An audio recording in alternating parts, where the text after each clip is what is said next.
Сегодня в республике подтверждено 55 новых случаев коронавируса. 21 человек госпитализирован, 34 проходят лечение на дому. Почти все случаи контактные. Таким образом, общее число заболевших сейчас в Татарстане – 752 человека. Почти 16 тысяч административных правонарушений выявили правоохранители за время режима самоизоляции. Возбуждено 14 уголовных дел за фальсификацию лекарств и 14 дел за подделку документов. Все жители Татарстана, которые вернулись из Дубая, в настоящее время находятся на карантине, сдали отрицательные тесты на коронавирус.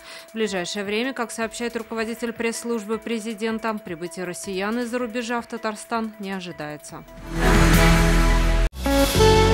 Авыр һәм мөмкин кадәр илә булу соралган вакытта ТНВ телеканалы тамашачыларга яраткан фильмын кабат карау мөмкинлеген бирә.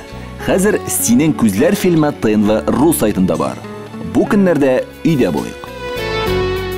Все новости дня, выпуски программы «Новости Татарстана», программы и фильмы на сайте tnv.ru и на YouTube-канале ТНВ. Подписывайтесь.